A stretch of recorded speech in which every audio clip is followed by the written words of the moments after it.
हाँ मेरे प्यारे बच्चों, गुड इवनिंग, राधे राधे। कैसे हैं आप लोग? 7 बज चुका है शाम का और आपकी क्लास शुरू होने वाली है। जल्दी सारे बच्चे जुड़ जाइए, मैं तैयार हूं। ये क्लास मध्य प्रदेश में जितने भी कॉम्पिटिटिव एग्जाम्स होते हैं उनके लिए बहुत ही ज़्यादा उपयोगी होने वाली है, क्योंकि आज मध्य प्रदेश सामान्य ज्ञान में हम एक विशेष टॉपिक लेके आए आपके लिए, मध्य प्रदेश का इतिहास, हिस्ट्री ऑफ मध्य प्रदेश। इसको अपन एंजॉय करेंगे आज। जल्दी से बच्चों जुड़ जाइए, क्लास आरंभ होने वाली है। सारे बच्चे जल्दी से जुड़ जाइए बच्चों, जिससे कक्षा आरंभ हो आपकी।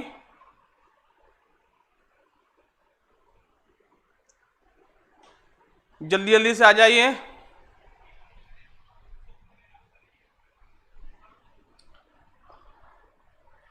आज अपन मध्य प्रदेश सामान्य ज्ञान में इतिहास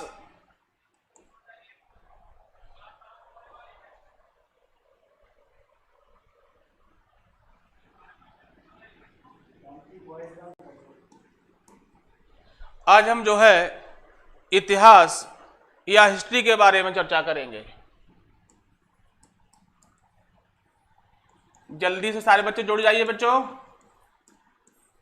जैसा कि मैंने आपको बताया कि मध्य प्रदेश के जितने भी प्रतियोगी परीक्षाएं हैं सभी में इतिहास का वेटेज काफ़ी अच्छा रहता है और आज उसी टॉपिक पर अपन चर्चा करने वाले हैं। जल्दी सारे बच्चे जुड़ जाइए और कमेंट करके बताइए कि हमारी आवाज़ प्रॉपर आपको आ रही है, तो फिर कक्षा आरंभ करी जाए। जल्दी से बेटा बताइए। चलिए तो अपन शुरू करते हैं बच्चों।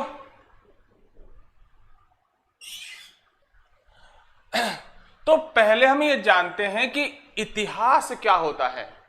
पहले हम इतिहास को जान लें, फिर हम इतिहास के एमसीक्यू लगाएंगे आज। तो पहली बात तो ये कि इतिहास होता क्या है। तो आप मेरे प्यारे बच्चों जानते होंगे ऐसी घटनाएं जो पास्ट में घटित हो चुकी हैं, ऐसी घटनाएं जो पूर्व में घटित हो चुकी हैं, उन्हें हम इतिहास कहते हैं। इतिहास मानव की जीवन यात्रा है, मानव की विजय यात्रा है इतिहास। तो क्या फिर हम पास्ट में हुई सारी घटना को इतिहास कहेंगे? नहीं, पास्ट में हुई उन्हीं घटनाओं को इतिहास माना जाएगा जो किसी प्रमाण के द्वारा प्रमाणित हैं। अगर वो प्रामाणिक नहीं है और उनका कोई प्रमाण नहीं मिला है तो हम उनको इतिहास नहीं कहेंगे। जैसे हमने पढ़ा एरण का अभिलेख, जैसे हमने पढ़ा एरण का अभिलेख, तो इस अभिलेख में यह सिद्ध हुआ कि भारत में सती प्रथा थी, यानी कि भारत में सती प्रथा का सबसे बड़ा जो प्रमाण मिलता है वो एरण अभिलेख सागर में है। और ये बेटा ये गुप्त काल का है। बेटा कब का है? ये गुप्त काल का है और टाइमिंग है 510 AD। अब इसको हम ऐतिहासिक बोलेंगे बच्चा। बात समझ में आ रही है? यानी कि जिसका प्रमाण हो। इस प्रमाण, इसमें अभिलेख में लिखा हुआ है कि गुप्त काल में एक महिला अपने हस्बैंड की डेड बॉडी के साथ सती हो गई थी, इसलिए यह घटना प्रामाणिक है, तो ये इतिहास है। सिंपल। तो पास्ट में होने वाली ऐसी घटनाएं जो किसी प्रमाण के द्वारा प्रामाणिक हैं उन्हीं को इतिहास कहा जाएगा। सभी घटनाओं को हम इतिहास नहीं कहेंगे। बात क्लियर है? ओके, आगे चलते हैं। तो अभी हमने बात की कि इतिहास होता क्या है। अब इतिहास का आरंभ कैसे हुआ सुनिए। एक ग्रीक राइटर थे, उनका नाम था हेरोडोटस। हेरोडोटस कहां के थे बेटा? ग्रीक। ये ग्रीक राइटर थे और इन्होंने एक किताब लिखी हिस्टोरिका। बेटा क्या किताब लिखी? हिस्टोरिका। और यहां से शुरू होता है इतिहास। तो फादर ऑफ हिस्ट्री कौन है? हेरोडोटस हैं। या इतिहास के पापा कौन हैं? तो वो हेरोडोटस हैं। कहां से हैं? ग्रीस से हैं। और इनकी बुक का नाम क्या है? हिस्टोरिका। तो बेटा इतिहास क्या होता है और इतिहास का जनक कौन है, ये दो प्रश्न मैंने आपको बताए। आपके समझ में आए होंगे? समझ में आए हैं? जल्दी बता दीजिए कि समझ में आ गए हैं, तो फिर अपन आगे चलते हैं। चलिए अपन चलते हैं और आगे। तो हमने अभी दो चीजें पढ़ ली कि इतिहास क्या होता है और इतिहास का आरंभ किसके द्वारा किया गया। ये दोनों चीजें आपकी बात समझ में आ गई होंगी। अब इतिहास के पार्ट क्या, बड़ा सिस्टमेटिक तरीके से आगे बढ़ेंगे, फिर हम एमसीक्यू लगाएंगे मध्य प्रदेश इतिहास के। पहले हम जान लें कि इतिहास क्या है, इतिहास के जनक कौन हैं और इतिहास का कितने पार्ट में डिवाइड किया गया है। अब हम बात करते हैं क्लासिफिकेशन ऑफ हिस्ट्री, इतिहास का विभाजन। तो पहले पायदान पर हम बात करें तो इतिहास को दो भागों में बांटा गया। एक भारत का इतिहास, हिस्ट्री ऑफ इंडिया, और दूसरा वर्ल्ड हिस्ट्री, विश्व का इतिहास। वर्ल्ड हिस्ट्री, विश्व इतिहास। तो मध्य प्रदेश और भारत की अधिकांश परीक्षाओं में भारत का इतिहास मेंशन है। हां, कुछ परीक्षाओं में वर्ल्ड हिस्ट्री भी आता है। और वैसे तो स्टैटिक जीके में वर्ल्ड हिस्ट्री की बहुत सारी घटनाएं हैं जो मेरे प्यारे बच्चों आपको पता होना चाहिए। जैसे हम एग्जांपल में बात करते हैं, जैसे फर्स्ट वर्ल्ड वार कब हुआ, सेकेंड वर्ल्ड वार कब हुआ, वर्ल्ड वार के क्या क्या रीजन थे, क्या परिणाम हुए, या जब फर्स्ट वर्ल्ड वार हुआ तो राष्ट्रपति कौन था अमेरिका का, सेकेंड वर्ल्ड वार हुआ तो राष्ट्रपति कौन था अमेरिका का, इस तरह के प्रश्न। या फ्रांसीसी रेवोल्यूशन कब हुआ, औद्योगिक क्रांति कहां हुई, कब हुई, पुनर्जागरण कहां हुआ, कब हुआ, जिसे पुनर्जागरण इटली में ही हुआ, तो इटली में ही क्यों हुआ।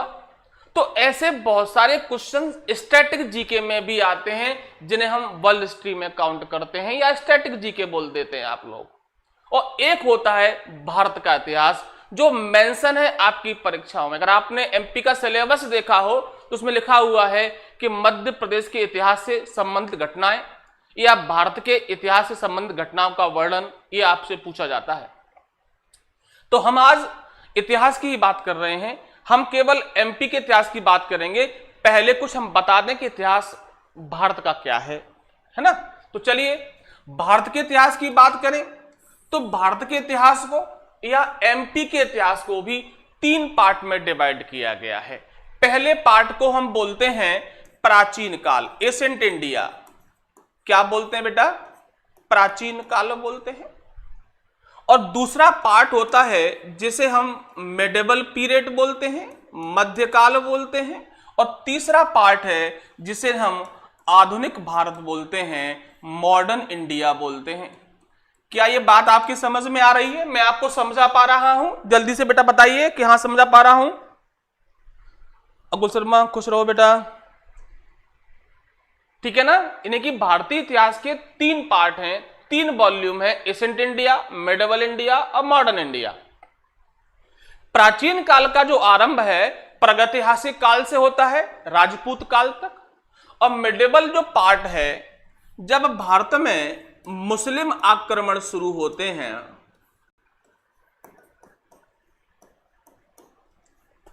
जब भारत में मुस्लिम आक्रमण, जिसका ईमान मुसल्लम है, वो मुसलमान जो भारत पर आक्रमण किए, और वहां से जो शुरू होता है वो मिडिवल पीरियड शुरू होता है।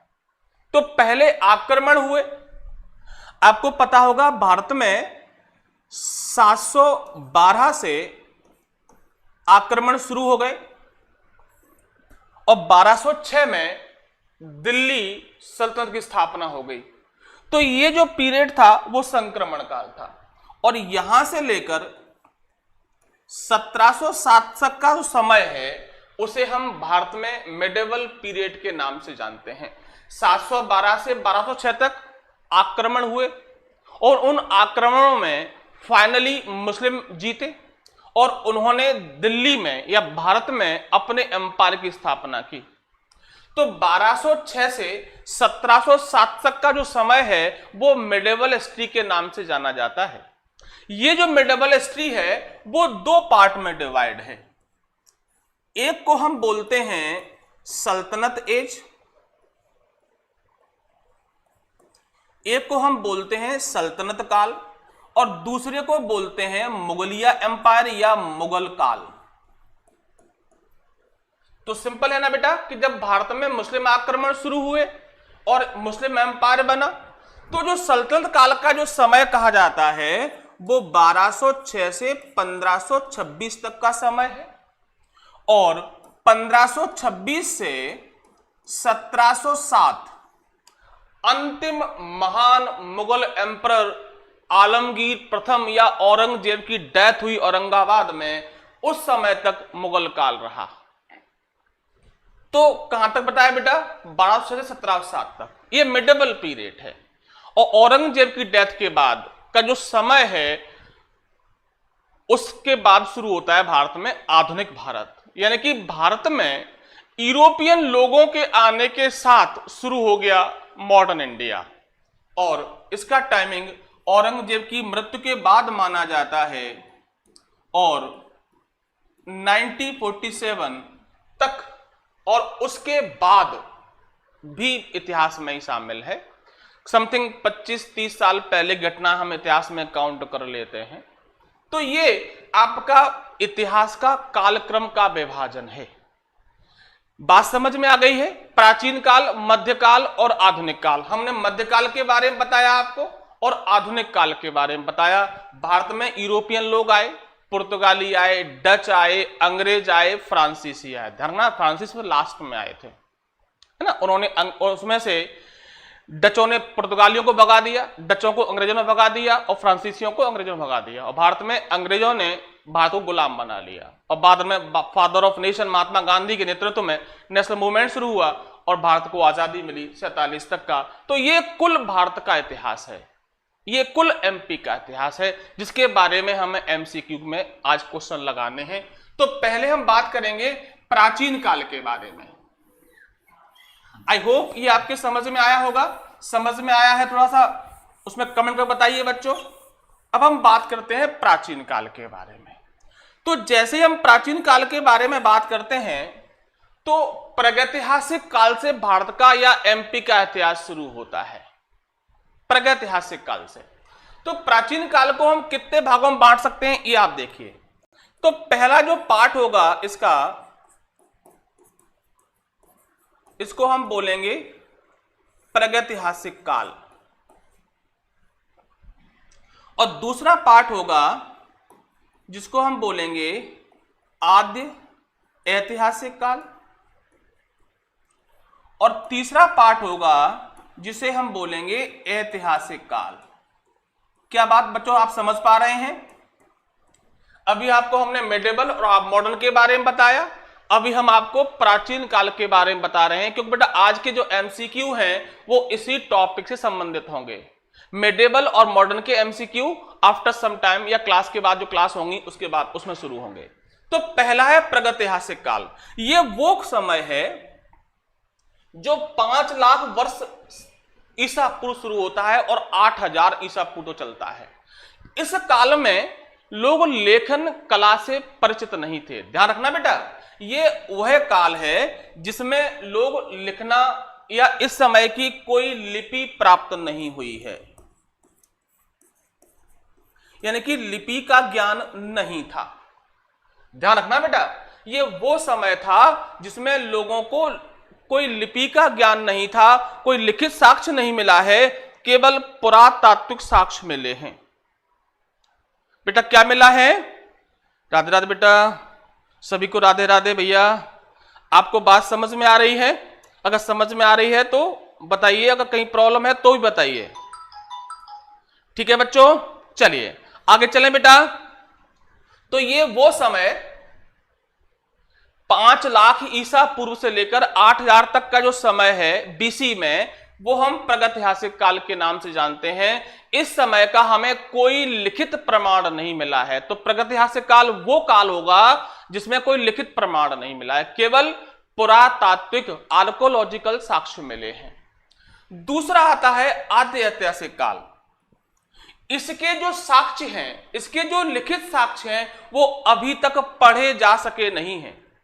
यानी कि लिखित साक्ष्य तो मिले हैं, लिखित एविडेंस तो मिले, बट पढ़े नहीं गए। बात समझ में आ रही है? यहां तो लिपि का ज्ञान ही नहीं है, तो लिखित साक्ष्य भी नहीं मिले, लेकिन यहां लिखित साक्ष्य तो मिले, बट हम पढ़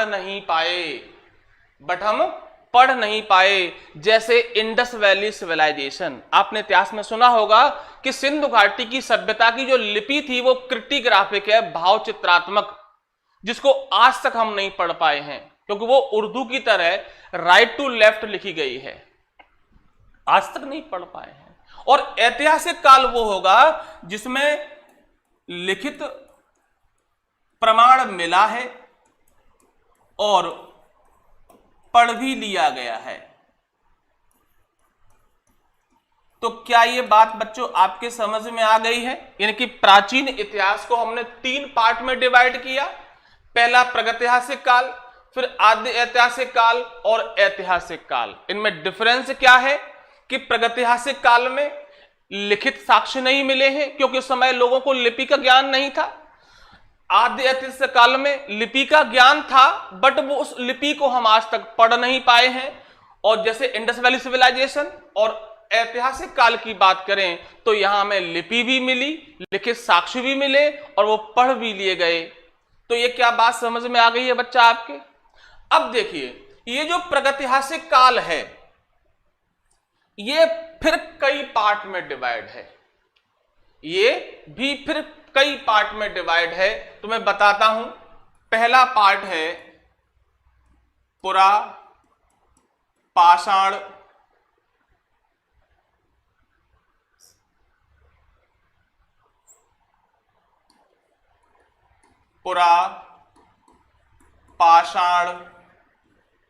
काल, ये पहला काल है। ओके, ये पहला काल है, पुरा पाषाण काल, यानी कि पहला काल, प्रागैतिहासिक काल का पहला काल। दूसरा पार्ट है इसका मध्य पाषाण काल। तीसरा है नव पाषाण काल और फिर चौथा है ताम्र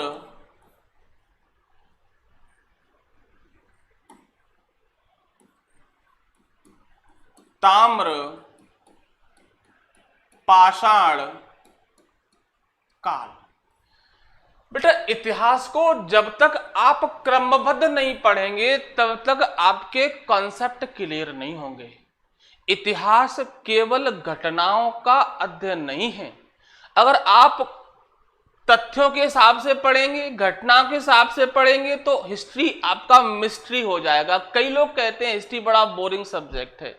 एक बार आप मेरे साथ मन लगा के पढ़िए, गारंटी है कि आपका हिस्ट्री में मन लगने लगेगा। बेटा, इतिहास तो अपने आप को दोहराता है।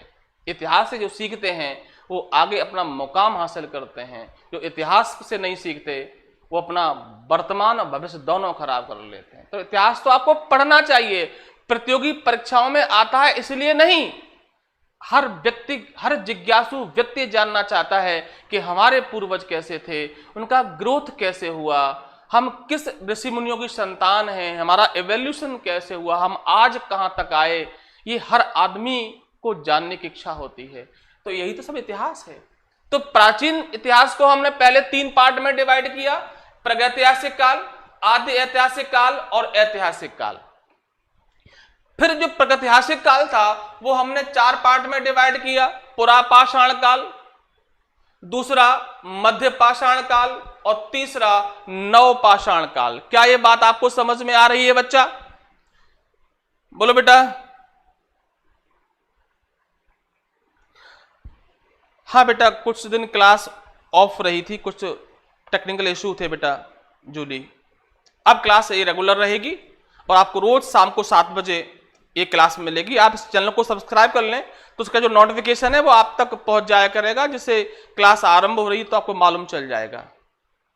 ओके, चलिए तो आगे बात करते हैं। अब देखिए, इनमें भी बहुत सारे प्रश्न बनते हैं। जैसे हम प्रश्न करें कि भारत में पहली बार आग, फायर का आविष्कार कब हुआ था, तो ध्यान रखना बेटा, यहां पर पहली बार भारत में आग का आविष्कार हुआ, फायर का आविष्कार हुआ। एक प्रश्न कि भारत में पहली बार आग का आविष्कार किस काल में हुआ था, तो प्रागैतिहासिक काल का जो पहला पार्ट था, पुरा पाषाण काल, इसमें पहली बार आग का आविष्कार हुआ। क्लियर है? अब आता है कि भारत में पहली बार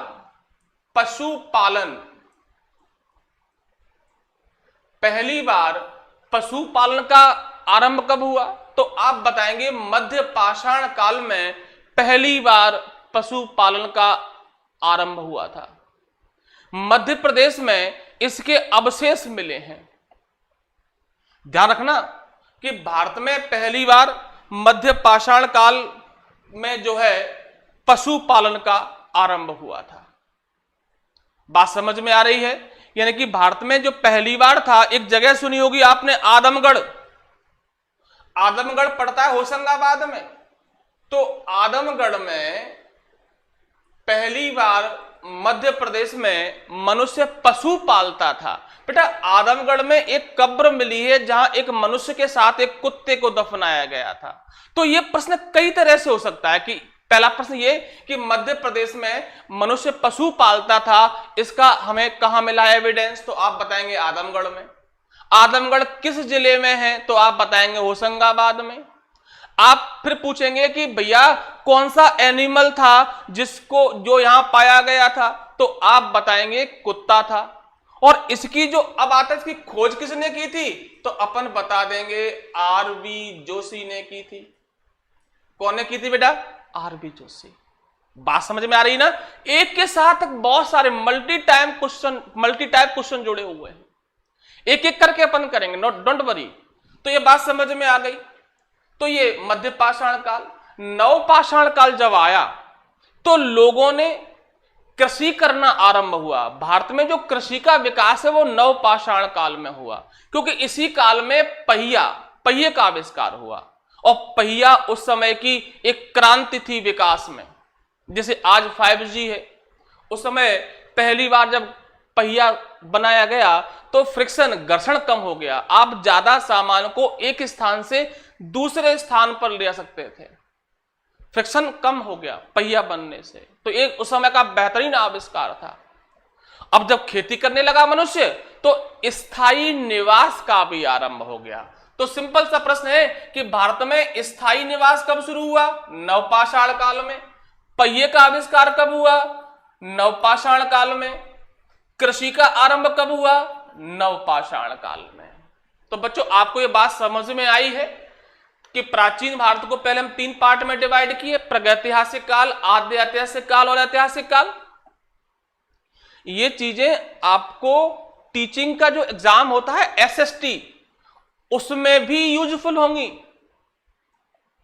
क्योंकि हम इसको इतना गहराई में आपको दे रहे हैं कि सामान्य ज्ञान में तो ये आपके लिए यूजफुल होगा ही। इसके अलावा जब आप SST एग्जाम देंगे, अगर आपने BA किया हुआ है तो SST की परीक्षाओं में जो टीचिंग के लिए होती हैं, तो उसमें भी आपके लिए बहुत ही महत्वपूर्ण होने वाला है। बस जरूरी यह है कि आप 1 घंटे लगातार मन लगाकर ये चीजें देखें और एक नोटबुक पर जो चीजें अगर आपको लगता है कि याद नहीं रहेंगी, इनको मेंशन करते जाइए। तो आपके कॉन्सेप्ट एक एक करके सारे क्लियर हो जाएंगे। और फिर भी कोई आपको डाउट रहता है तो आप कमेंट सेक्शन में लिखकर भेजिए, तो हम आपको सॉल्व कर देंगे। ओके बच्चों, तो ये बात समझ में आ गई। प्रागैतिहासिक काल, आद्यऐतिहासिक काल और ऐतिहासिक काल। फिर प्रागैतिहासिक काल को हमने 4 पार्ट में डिवाइड किया, पुरापाषाण, मध्य पाषाण, नवपाषाण और ताम्रपाषाण, और इससे संबंधित बहुत सारे प्रश्न। ओके बच्चों, तो चलिए अब अपन चलते हैं MCQ की तरफ। बेटा कहां चलते हैं, एमसीक्यू की तरफ चलते हैं। चलिए, तो बेटा पहला प्रश्न आपकी स्क्रीन पर है। विश्व प्रसिद्ध पर्यटन स्थल सांची का प्राचीन नाम इनमें से क्या था? जल्दी से बच्चों बताइए, प्रश्न आपकी स्क्रीन पर है। विश्व प्रसिद्ध जो पर्यटन स्थल है सांची, तो भैया इसका प्राचीन नाम क्या है? जल्दी से आप बता दीजिए बच्चा। अगर आपने पढ़ा है, पढ़ा होगा आपने, अभी किसी ने आंसर नहीं दिया है बच्चा। बहुत शानदार क्वेश्चन हम आपके लिए लेके आए हैं आज, आपकी तबीयत भी बाग बाग हो जाएगी। जल्दी से बेटा बताइए, अभी किसी ने नहीं बताया बेटा, अभी किसी का आंसर नहीं आया है।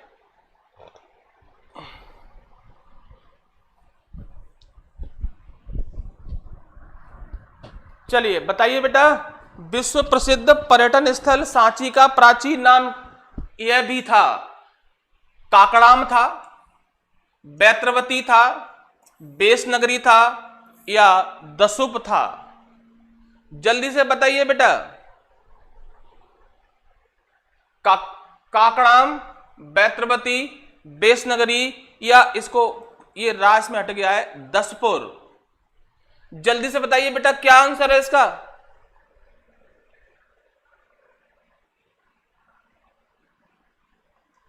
शिवम कह रहे हैं काकड़ाम।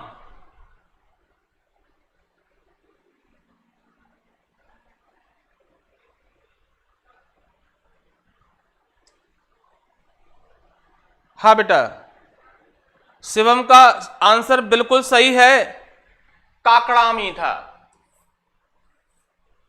बहुत बढ़िया, शिवम ने सही आंसर दिया है बच्चा। काकड़ाम कहते थे सांची को। सांची जो दुनिया में सबसे विख्यात बौद्ध धर्म का केंद्र है, शिवम ने बिल्कुल सही आंसर दिया है। अब सुनिए, सांची जो है वर्तमान में रायसेन जिले में है। ध्यान रखना, पहला प्रश्न तो ये कि सांची वर्तमान में किस जिले में आता है, ये पहला ही प्रश्न है।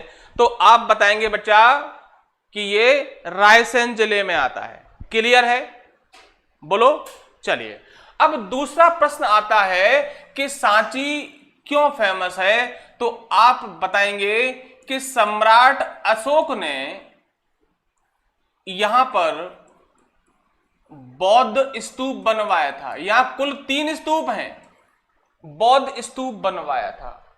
और इस स्तूप में बौद्ध धर्म के महान सन्यासी सारिपुत्र, नाम सुना होगा आपने, सारिपुत्र महामौदगलायन, इनके अवशेष हैं। सारिपुत्र और महामौदगलायन, ये 2 बौद्ध विद्वानों के अवशेष हैं। एक प्रश्न आपसे करंट का है कि इन दोनों के अवशेष भारत सरकार ने पहली बार किसी देश को भेजे हैं, वहां पर बौद्ध सम्मेलन हो रहा था। आप बताइए कमेंट करके वो कौन सा देश था। चलिए, तो सारिपुत्र और महामौदगलायन के अवशेष हैं, जिनके ऊपर अशोक महान ने बौद्ध स्तूप बनवाए थे। बेटा, स्तूप बौद्धों के मंदिर होते हैं जो किसी बौद्ध विद्वान के अवशेषों पर बनाए जाते हैं। जैसे हिंदुइज्म में उसको हम थान कहते हैं, मुस्लिम में उसको हम कब्र कहते हैं, ऐसे ही बौद्धिज्म में उसको क्या बोलते हैं? स्तूप बोलते हैं। बेटा, एक प्रश्न आया था किसी टीचिंग एग्जाम में कि स्तूप का संबंध किस धर्म से है, जैनिज्म, बौद्धिज्म? तो ऐसे भी आप वहां बता पाएंगे कि भैया स्तूप बौद्ध धर्म संबंधित है। कहते हैं कि अशोक ने अपने जीवन काल में 84,000 स्तूप बनवाए थे, उनमें सबसे बड़ा ये बौद्ध स्तूप था जो सांची में बना हुआ है। बात समझ में आ रही है कि सांची किस जिले में है? और यहां स्तूप का निर्माण किसने कराया था, इस स्तूप में किन किन बौद्ध विद्वानों के अवशेष हैं, तो यही बता पाएंगे। और अभी भारत सरकार ने इन अवशेषों को, कुछ बाल हैं कुछ दांत हैं, जो लंका में भेजे हैं। ध्यान रखना बेटा, ये करंट का प्रश्न है। और आगे बढ़ते हैं। इस स्तूप की जो रेलिंग है, जिसको हम बोलते हैं वेदिका, रेलिंग या वेदिका का जो निर्माण है वो पुष्यमित्र शुंग ने करवाया था। बात आपको समझ में आ रही है बच्चों? ज्यादा तो नहीं हो रहा, झेल पा रहे हैं आप लोग? हां, तो पुष्यमित्र शुंग ने इसका पुनर्निर्माण कराया, या इसकी जो वेदिका थी, जो रेलिंग थी, जो परकोटा होता है, उसको बनवाया था। बात समझ में आ रही है बच्चा? चलिए आगे बढ़ते हैं। ये तो हो गई सब प्राचीन बातें। अब कुछ और आगे बढ़ते हैं। तो भैया इस स्तूप की जो खोज है, अब अगला प्रश्न आता है कि सांची के स्तूप की खोज किसने की? तो आप बताएंगे कि 1818 में एक ब्रिटिश आर्कोलॉजिस्ट थे, जनरल टेलर। तो यह भी प्रश्न क्लियर हो गया कि भैया इसकी खोज किसने की, तो वो जनरल टेलर ने की थी 1818 में। बाद में 1912 से 1919 के बीच में सर जॉन मार्शल ने इसका उत्खनन कार्य भी कराया। तो खोज किसने की बेटा? जनरल टेलर ने। बात समझ में आ गई है? और आगे चलते हैं। चलिए, इस स्तूप को यूनेस्को, नाम सुना होगा आपने यूनेस्को की। यूनेस्को यूएनओ की एक एजेंसी है, United Nation Educational Scientific and Cultural Organization की इसका फुल फॉर्म भी पूछा जाता है। तो यूनेस्को ने 1989 में अपनी वर्ल्ड हेरिटेज साइट यानी कि विश्व विरासत सूची में शामिल किया है। कब? 1989 में। ध्यान रखना बच्चा कि 1989 में यूनेस्को ने सांची को, अभी तक मध्य प्रदेश के 3 स्थल इसमें शामिल हैं। खजुराहो है, सांची है और भीमबेटका है। ध्यान रखना बेटा, भीमबेटका सबसे लास्ट था 2003 में। ओके, सांची 1989 में है। ओके, और इससे पहले खजुराहो 1986 में। बात समझ में आ रही है बच्चा? चलिए, वेरी गुड।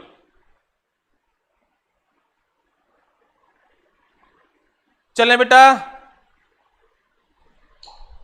चलिए आगे चलते हैं। चलिए, तो यूनेस्को में शामिल है।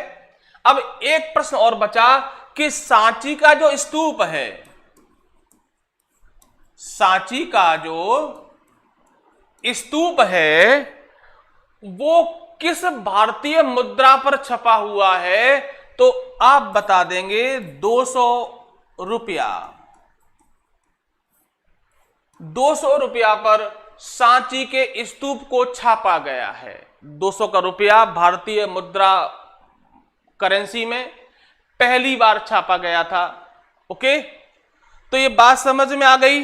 ये था बेटा अपना कंप्लीट सांची। आई होप आपको समझ में आया होगा कि सांची किस जिले में है। सांची, हाँ, एक प्रश्न और कि पहला बौद्ध विश्वविद्यालय, प्रथम बौद्ध विश्वविद्यालय कहां है? तो आप बताएंगे सांची। और इसीलिए सांची को बौद्ध नगरी कहा जाता है। क्या कहते हैं बेटा? बौद्ध नगरी भी सांची को कहते हैं। तो इतने सारे प्रश्न थे आपके सांची से संबंधित। आई होप आपको समझ में आया होगा। चलिए, तो सांची को बेटा साफ कर देते हैं कि सांची रायसेन में है। चलिए, तो सांची का बहुत सारे नाम काकड़मन पहले कहते थे और अभी इसको हम बौद्ध नगरी कहते हैं। और करंट में एक प्रश्न और है कि सांची को प्रथम सोलर सिटी का टाइटल भी दिया गया है। ओके, तो सांची का नाम प्राचीन काल क्या था बेटा? काकड़ाम। अभी क्या है? सोलर सिटी और बौद्ध नगरी। ओके बच्चों, तो ये बात आपकी समझ में आ गई है। चलिए अब इसमें जो और विकल्प दिए हुए हैं उनकी हम बात कर लेते हैं। बैत्रावती को हम बोलते हैं बेतवा, बेसनगर को हम बोलते हैं विदिशा, और दसपुर को हम बोलते हैं मंदसौर। ये इनके नए नाम हैं। मंदसौर को दसपुर बोलते थे, बिदसा को बेसनगरी कहते थे, और बेतवा को बैत्रावती कहते थे। तो ये आपका पहला प्रश्न कंप्लीट हुआ। इतने सारे क्वेश्चंस आपको इसमें सुनने को मिले। आई होप कुछ तो आपको याद रहेंगे, और अगर आपने नोट कर लिए होंगे तो बहुत सारे क्वेश्चंस आपको इसमें याद हो जाएंगे। चलिए अब अपन प्रश्न 2 लेते हैं।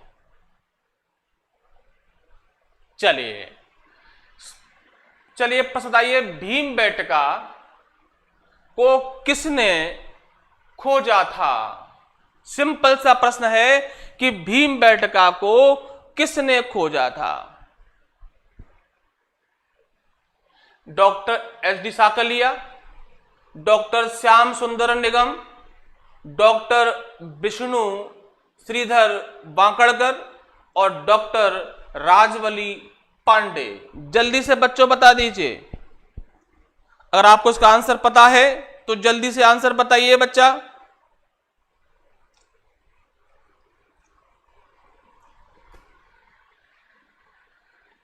किसी भी बच्चे को अगर आंसर इसका मालूम है तो बताइए।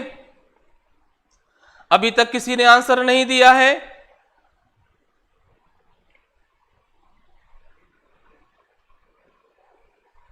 प्रश्न आपकी स्क्रीन पर है बच्चा कि भीमबेटका को किसने खोजा था?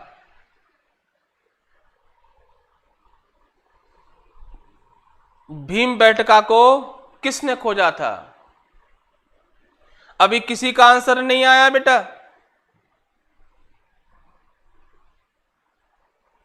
अभी किसी ने आंसर नहीं दिया है।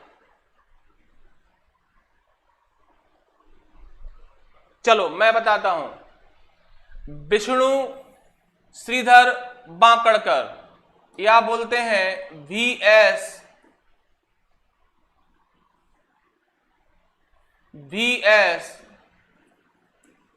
वांकड़कर। भैया वीएस वांकड़कर ने इसकी खोज की थी 1957-58 के बीच में।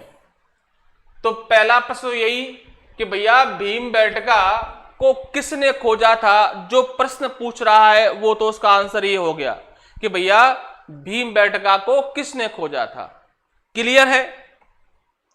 शिवम समाधिया ने आंसर दिया, बिल्कुल सही जवाब है सी, कि भैया भीमबेटका की खोज विष्णु श्रीधर वांकड़कर ने की थी 1957-58 में।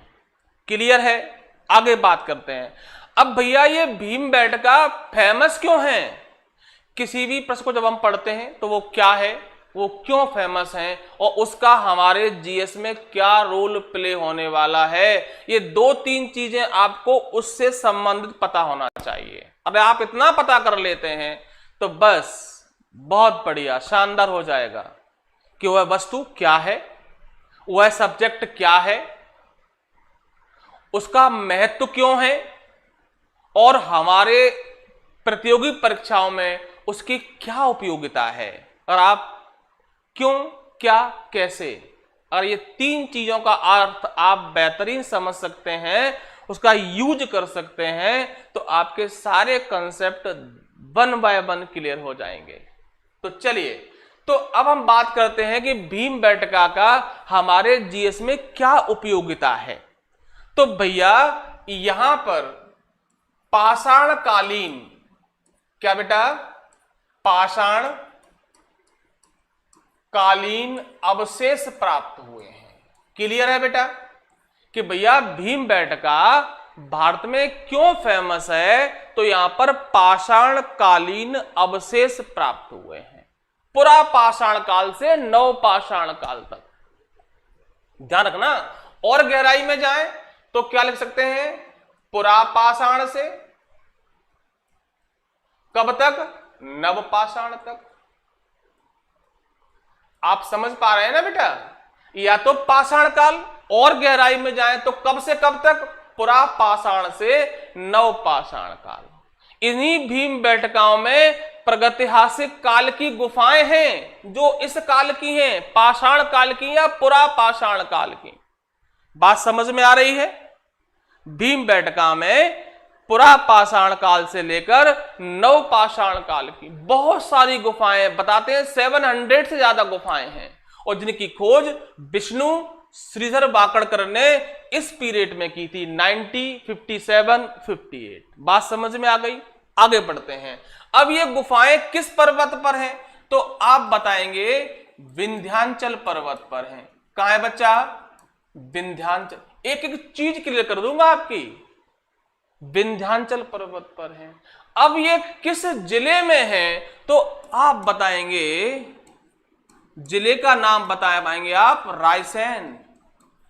रायसेन में एक औबे दुल्लागंज तहसील पड़ती है। कभी आप भोपाल गए होंगे तो देखा होगा आपने औबेदुल्लागंज। इस तहसील में, रायसेन जिले में विंध्याचल पर्वत पर इन गुफाओं को प्राप्त किया गया, या वहां ये स्थित हैं।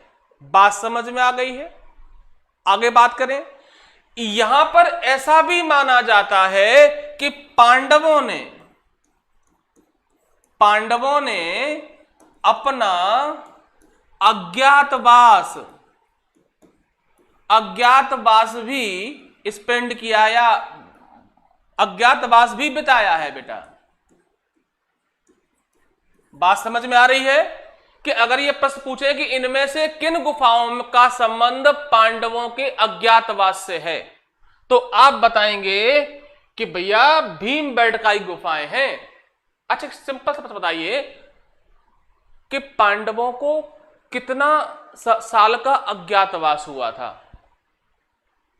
टोटल अज्ञातवास कितने साल का हुआ था? अगर आपको याद हो तो आप बताइए।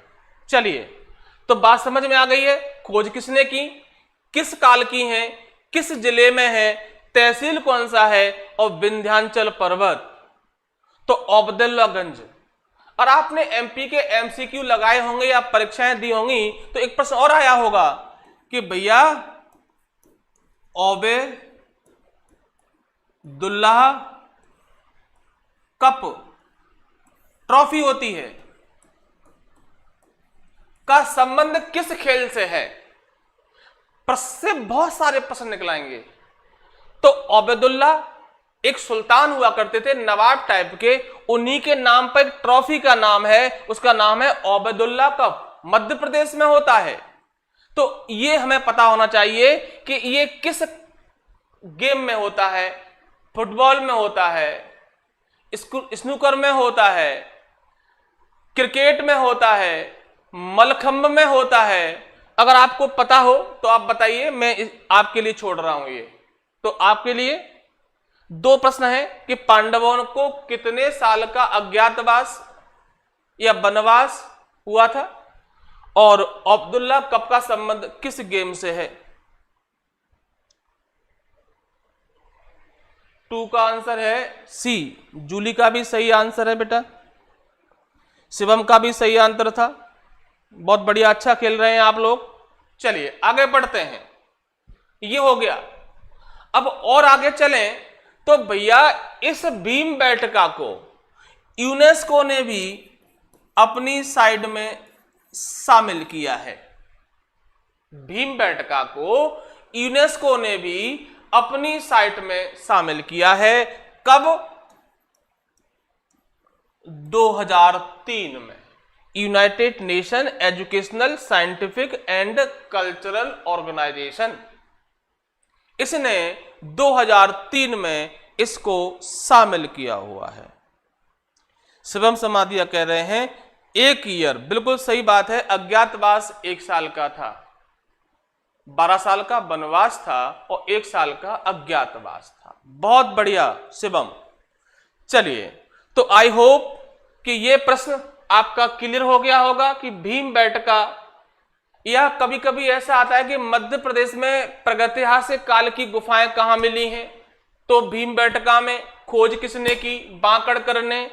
क्यों फेमस है? क्योंकि यहाँ पाषाण काल के अवशेष मिले हैं, या पुरा पाषाण काल से नव पाषाण काल के अवशेष मिले हैं, और विंध्याचल पर्वतमाला पर है। जिले का नाम आपको पता है, ओबेदुल्लागंज तहसील में है, और यूनेस्को ने इन्हें 2003 में अपनी विश्व विरासत सूची में शामिल कर लिया गया है।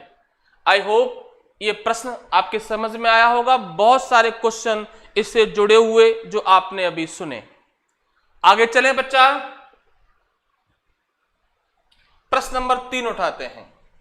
प्रश्न नंबर 3 आपकी स्क्रीन पर है। नर्मदा घाटी क्षेत्र के पुरातत्वविद, आर्कोलॉजिस्ट कौन हैं?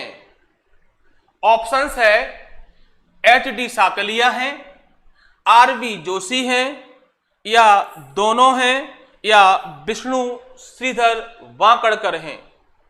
जल्दी से बता दीजिए बेटा।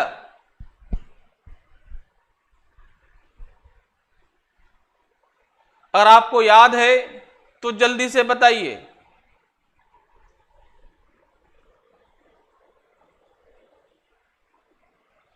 जूली कह रही हैं कि यूनेस्को में शामिल होने का मतलब क्या होता है? जो स्थल यूनेस्को की लिस्ट में शामिल हो जाते हैं तो उनको प्रोटेक्ट करने की जो जिम्मेदारी है वो यूनेस्को की होती है, और इन स्थलों को प्रोटेक्शन करने के लिए, सुरक्षित करने के लिए यूनेस्को फंडिंग भी करता है। बात समझ में आई बेटा? बात समझ में आ गई जूली? कि जो स्थल यूनेस्को ने अपनी विश्व विरासत सूची में शामिल किए हुए हैं उनको वो प्रोटेक्ट भी करता है और फंडिंग भी करता है। यूनेस्को ने अभी हाल ही में हॉयसेल जो मंदिर हैं उनको, और शांति निकेतन जिसे हम विश्व भारती बोलते हैं, उसको भी अपनी वर्ल्ड हेरिटेज साइट में शामिल किया है, विश्व विरासत सूची में शामिल किया है। ये 41 और 42 नंबर हैं, यानी कि 42 स्थलों को यूनेस्को ने अपनी विश्व विरासत सूची में शामिल किया हुआ है। चलिए आगे चलते हैं। शिवम कह रहे हैं वनवास था 12 साल का और अज्ञातवास 1 साल का था। बिल्कुल सही जवाब था बेटा आपका, बहुत शानदार, वेरी गुड, वेल डन। चलिए तो प्रश्न पर लौट के आ जाते हैं कि नर्मदा घाटी क्षेत्र के आर्कोलॉजिस्ट कौन थे, ये प्रश्न है, जल्दी से बताइए। चलिए इसमें आंसर आपका ये है, दोनों हैं, RV जोशी भी हैं और HD साकलिया भी हैं। तो ध्यान रखें बेटा, RV जोशी और डॉक्टर HD साकलिया दोनों ही इसके खोजकर्ता हैं नर्मदा घाटी क्षेत्र के। ओके चलिए आगे बढ़ते हैं। प्रश्न नंबर 4 है आप तुम्हारे सामने, आपकी स्क्रीन पर प्रश्न नंबर 4 दिया हुआ है। खरगोन जिले में स्थित ताम्र पाषाण कालीन स्थल नावदा टोली की खोज किसने की थी?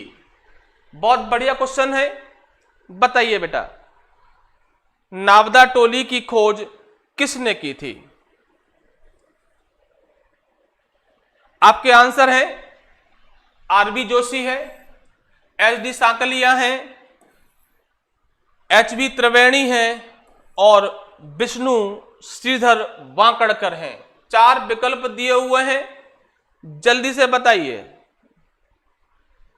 अगर आपको पता है तो आंसर जल्दी से बता दीजिए। नावदा टोली संबंध प्रश्न है।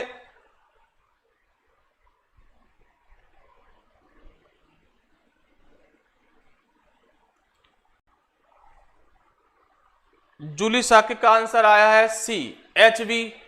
त्रिवेणी। ये आंसर सही नहीं है बच्चा, ये आंसर आपका सही नहीं है। और बताइए बेटा,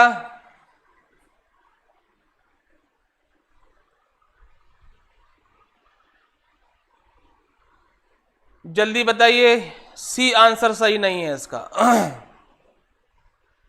RB. Joshi, HD. Sankalia, HB. त्रिवेणी या बी.एस. वाकड़कर? चलिए कोई बात नहीं, इसका आंसर है एच.डी. साकलिया। कौन है बेटा? खरगोन जिले में स्थित ताम्र पाषाण कालीन स्थल नावदा टोली जो है एच.डी. साकलिया। बेटा किसने खोजा था? एच.डी. साकलिया ने। ध्यान रहेगा, मध्य प्रदेश में ताम्र पाषाण कालीन अवशेष बहुत जगह मिले हैं। नागदा में भी मिला, कैथा नाम सुना होगा आपने, यहां भी मिला, आवरा में भी मिले। तो ये ताम्र पाषाण कालीन अवशेष हैं जो मध्य प्रदेश में प्राप्त हुए हैं। आवरा सुना होगा आपने, मंदसौर में ही है। कैथा और नागदा दोनों उज्जैन में है, ये आपका मंदसौर में है। तो ध्यान रखना ऐसे भी कि मध्य प्रदेश में ताम्र पाषाण कालीन अवशेष कहां कहां मिले हैं, तो नागदा, कैथा, आवरा और नावदा टोली। इनमें से सबसे बेस्ट स्थल था कैथा। कौन सा था? कैथा। और कैथा उज्जैन जिले में ही है। तो ये भी आप याद रखें कि ये और कुछ प्लेस हैं जो ताम्र पाषाण काल के हैं। आर्य एजुकेशन, बेटा आर.बी. जोशी नहीं है बेटा आंसर इसका आंसर एच.डी. सांकलिया है, एच.डी. सांकलिया है। बात समझ में आ गई है? नागदा, कैथा, आवरा ये वो प्लेस हैं जहां पर ये स्थल मिले हैं। आप सुने होंगे नागदा, बेटा प्रॉपर वर्ड है नाग दाह, और नागदा को हम बार बार बोलेंगे तो ये नागदा हो जाएगा। ओके, नागदा बहुत ही प्राचीन स्थल है। अगर आपको भारत के धर्म के बारे में पता हो तो एक प्रश्न आता है, सर्प यज्ञ याद आया? एक सर्प था तक्षक। तक्षक ने किसी व्यक्ति को डसने का कमिटमेंट कर दिया था कि 7 दिन बाद हम आपको डस लेंगे और आपकी जान चली जाएगी। याद आया? राजा परीक्षित को तक्षक सांप ने डस लिया था और उनकी डेथ हो गई थी। और उनके पुत्र, उनका नाम था जनमेजय। जनमेजय ने इसी नागदा में सर्प यज्ञ किया था, यानी कि नाग यज्ञ किया था। सारे सर्प उसमें जल के मर गए थे। तो वही जगह है नागदा, जिसको मध्य प्रदेश सरकार ने जिला बनाने का घोषणा किया था। याद होगा आपको? आई बात समझ में? गुड। चलिए अगला प्रश्न उठाते हैं। प्रश्न क्लियर है? नावदा टोली खरगोन जिले में है और एच.डी. साकलिया ने यहां पर खोजा था और यहां पर ताम्र पाषाण कालीन सभ्यता के अवशेष मिले हैं। यह प्रश्न आपका 5 नंबर आपकी स्क्रीन पर है। मध्य पाषाण काल से संबंधित पशु पालन के साक्ष्य कहां से प्राप्त हुए हैं? इसका आंसर तो आप इजीली बता पाएंगे, भैया आपने पढ़ा है।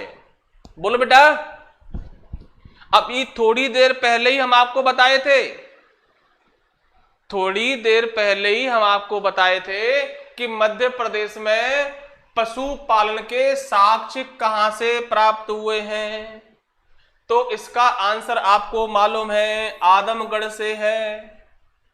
यानी कि आदमगढ़ में पहली बार ये खोजा गया कि मनुष्य पशु पालता था, क्योंकि यहां पर एक कब्र में एक मनुष्य की डेड बॉडी के साथ एक कुत्ता प्राप्त हुआ। क्लियर है। यहां पर एक प्रश्न और जोड़ देते हैं कि इसकी जो खोज थी वो बीवी मिश्रा ने की थी। क्लियर है। क्या प्रश्न है कि आदमगढ़ की खोज किसने की, तो आप बताएंगे बीवी मिश्रा ने। बता पाएंगे बेटा? बोलो बच्चा, क्या यह बात आपकी समझ में आ गई है? और यहां पर पशुपालन के अवशेष मिले हैं और ये किस जिले में है, तो आप बताएंगे नर्मदापुरम। कहां बेटा? नर्मदापुरम, जिसको हम होशंगाबाद कहते थे। क्लियर है। तो भैया मध्य पाषाण काल का जो अवशेष है वो आदमगढ़ है। फेमस प्लेस है आदमगढ़। तो आदमगढ़ किस जिले में है, तो आप बताएंगे नर्मदापुरम में। बेटा नर्मदापुरम संभाग भी है, नर्मदापुरम जिला भी है। ठीक है। 2022 में और 2008 में ये नाम चेंज हुए जिलों के और संभाग के। ओके बेटा, आगे चलें। बेटा क्लियर है? बेटा एक प्रश्न पूछो, ये बेटा आरबी जोशी है, बी मिश्रा नहीं है। बेटा क्या है? आरबी जोशी है। आरबी जोशी ने खोज की थी इसकी बेटा। बी मिश्रा ने तो भीमबेटका खोजा था। बात समझ में आ गई? भीमबेटका में मध्य पाषाण कालीन अवशेष खोजे थे, भीमबेटका की गुफाएं नहीं, ध्यान रखना बेटा। चलिए बेटा आगे बात करें, जल्दी से बोलिए। आदमगढ़, बहुत बढ़िया। अगला प्रश्न लेते हैं।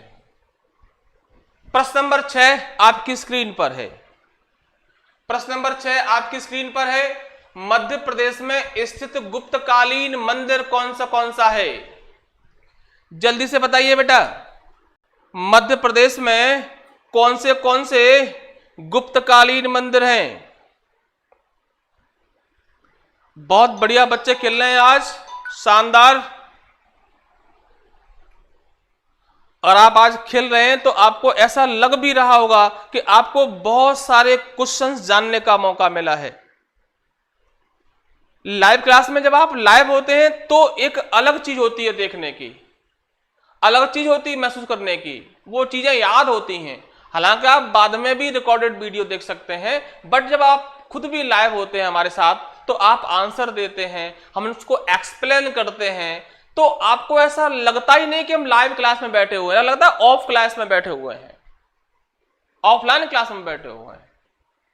और जो चीजें हैं वो आप नोट भी कर सकते हैं, मैं आपको काफी समय देता हूं।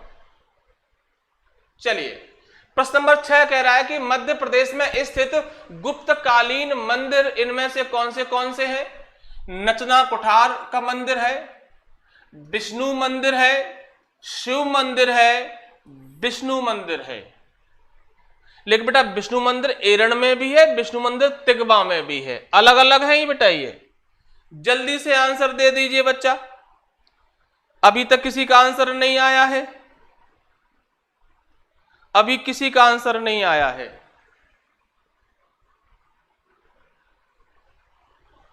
नचना कुठार मंदिर,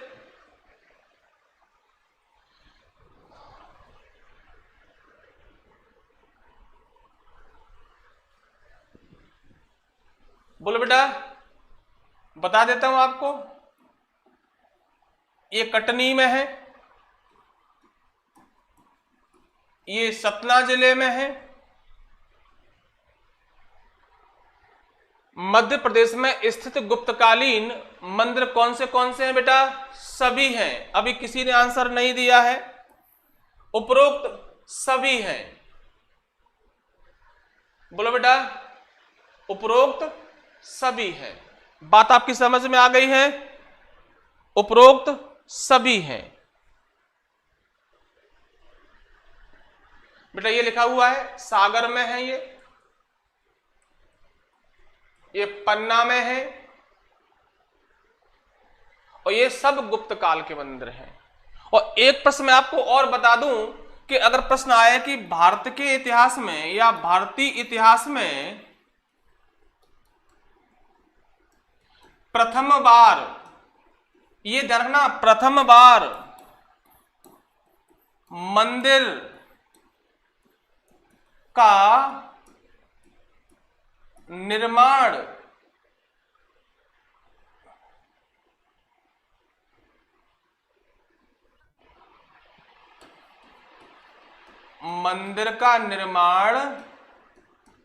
किस काल में हुआ था? तो आप आंसर देंगे बेटा गुप्त काल। ध्यान रखना, गुप्त काल से पहले भारत में मंदिर निर्माण की प्रथा नहीं थी। पहली बार गुप्त काल में बहुत सारी चीजें शुरू हुई, जैसे गुप्त काल में पहली बार सती प्रथा का जन्म हुआ, गुप्त काल में पहली बार श्रीवास्तव जन्म, कायस्थ बोलते हैं लाला कानून को, इनका आरंभ हुआ, पहली बार वर्णन मिलता है। स्मृतियों को लिखित रूप दिया गया। भारतीय धर्म भारत की सीमाओं से परे विदेश में फैला और बृहत्तर भारत का निर्माण हुआ और पहली बार मंदिर का निर्माण हुआ। पहले मंदिर नहीं थे, गुप्त काल में पहली बार मंदिर का निर्माण हुआ। पहले ज्यादातर निराकार स्वरूप की पूजा होती थी भगवान के, और इस काल में साकार रूप आने लगा और मंदिरों की स्थापना हुई। उत्तर भारत में जितने भी मंदिर बने हुए हैं वो सब नागर शैली में हैं, और दक्षिण में जो मंदिर बने हुए हैं वो बेसर शैली में हैं, और दक्षिण के और दक्षिण में, जिसे हम बोलते हैं सुदूर दक्षिण में, तो वहां द्रविड़ शैली के मंदिर हैं। ध्यान रखना बेटा, खासकर ये लोग एसएसटी वाले, कि भारत में मंदिर निर्माण की 3 शैलियां थी, नागर शैली, बेसर शैली, द्रविड़ शैली। तो नॉर्थ इंडिया में नागर शैली है, दक्षिण भारत में बेसर शैली है, और सुदूर दक्षिण में जैसे मीनाक्षी मंदिर, राजराजेश्वर मंदिर, लिंगराज मंदिर, ये सब द्रविड़ शैली में है। तो मंदिर निर्माण की 3 शैलियां हैं। तो उत्तर भारत में जो भी मंदिर आपको देखने को मिल रहे हैं वो नागर शैली में है। उत्तर भारत में केवल एकमात्र मंदिर है जो द्रविड़ शैली में है। जल्दी से आंसर बता दीजिए अगर आपको पता हो तो। उत्तर भारत का एकमात्र मंदिर जो द्रविड़ शैली में है बेटा वो अपने ग्वालियर शहर में है, और उसका नाम है तेली का मंदिर। बहुत शानदार क्वेश्चन है ये कि पूरे उत्तर भारत में एकमात्र द्रविड़ शैली का मंदिर वो ग्वालियर में तेली का मंदिर, या तेली की लाट कहते हैं। साउथ इंडिया के तेल व्यापारी कुछ समय के लिए ग्वालियर में रुके और अपनी याद को सुरक्षित करने के लिए उन्होंने इस मंदिर का निर्माण कराया है। कभी आप ग्वालियर आए, जो भारत का बड़ा ऐतिहासिक शहर है, सिटी ऑफ म्यूजिक का खिताब मिला है यूनेस्को के द्वारा इसे, तो यहां पर ये आपको ग्वालियर के किले में देखने को मिलेगा। वह किला जिसे हम जिब्राल्टर ऑफ इंडिया कहते हैं, बाबर ने किलों का रत्न कहा है, उसी किले में तेली का मंदिर है, जो पूरे उत्तर भारत में द्रविड़ शैली का एकमात्र मंदिर है। और भारत में मंदिर निर्माण की जो आरंभ है वो गुप्त काल में हुआ, और ये सभी गुप्त काल के मंदिर हैं। और इनमें से पहला मंदिर है जो ललितपुर यूपी में पड़ता है, ओके, जो पंचायत शैली में बना हुआ देवगढ़ का दशावतार मंदिर। क्या नाम बेटा उसका? देवगढ़ का दशावतार मंदिर। तो आई होप ये सारी चीजें आपके समझ में आई होंगी। कल शाम को इसके आगे के जो एमसीक्यू हैं वो हम करेंगे शुरू। आपको क्लास कैसी लगी कमेंट करके जरूर बताएं, और क्या क्या परेशानी आपको हुई वो भी बताएं। और अगर अच्छी क्लास लगी है तो उन लोगों तक जरूर पहुंचाएं जो ऐसी क्लास चाहते हैं।